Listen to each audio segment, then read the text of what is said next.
In today's transformation coaching session, you will learn how to set a goal and put a plan in place to achieve it. Now, Ant loves a good quote, so take it away, Ant. Okay, I'm prepping here. Getting ready. So, here goes. Fail to plan, plan to fail.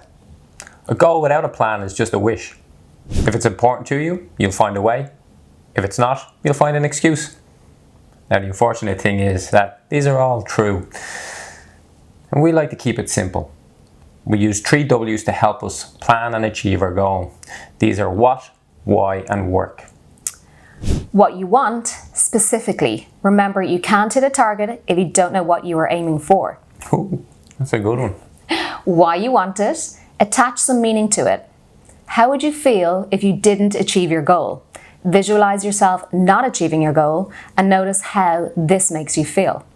Now, visualize yourself achieving your goal and notice how good this makes you feel. Okay, so you have your what and you know your why. Now you need to work toward it. Remember, the plan won't work if you don't. It doesn't matter how good the plan is or your trainer. The only one who can do the work to achieve your goals is you. Remember, for every goal, there is a price to pay. The only question is, are you willing to pay the price? Now, remember, your goals should be SMART, which stands for specific, measurable, action-orientated, realistic, and time. Specific. Your goal needs to be as detailed as possible. You can't just say, lose weight and tone up. It's too vague. So if you weigh yourself, then go to the bathroom, weigh yourself again, you'll have lost weight. Sorted. But is this what you really wanted? So pick a specific target. For example, 5 pounds lost in 5 weeks. Okay, measurable. If you don't know where you are starting from, how will you know when you get there? So you should measure yourself at the start, that way you can track your progress. If you don't know what you weigh now, how will you know when you lose 5 pounds? Same goes with any other measurements like body fat, circumference, and even strength.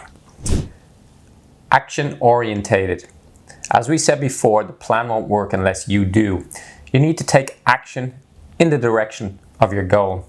You can't say you want to lose 5 pounds and then sit on the couch and expect it to happen. Set your goal and work toward it. Now let's look at realistic. Let's face it, you are setting yourself up to fail if your goals are too unrealistic.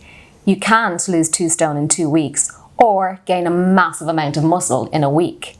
Be realistic with your goal setting and stay consistent in the process. Results won't happen overnight. You have to be patient. Timed. Set yourself a time limit. You don't want to just say 5 pounds and leave the date open. Sure, you could lose 5 pounds over 5 years, but is that what you really wanted? Now, it's time to start to get into the day-to-day steps of achieving that goal. You need to plan your days and weeks out. Plan what you want to eat for the week ahead, get your food shop in, and prep your food. Don't just wing it every day and then grab whatever's handy. Let's face it, whatever's handy is usually not that good for you, unless you're reaching for the fruit, of course.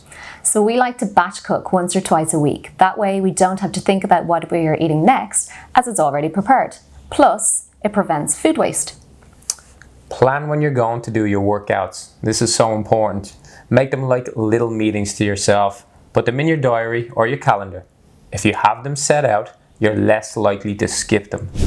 That's why we give schedules with accountability checks for all our programs, because it's important to be held accountable as you're more likely to succeed. And remember, consistency is the key. I feel a quote coming on. Well, as Robert Collier said, success is the sum of small efforts repeated day in and day out. And let me just finish with one from Arnie. You can have results or excuses, but you can't have both.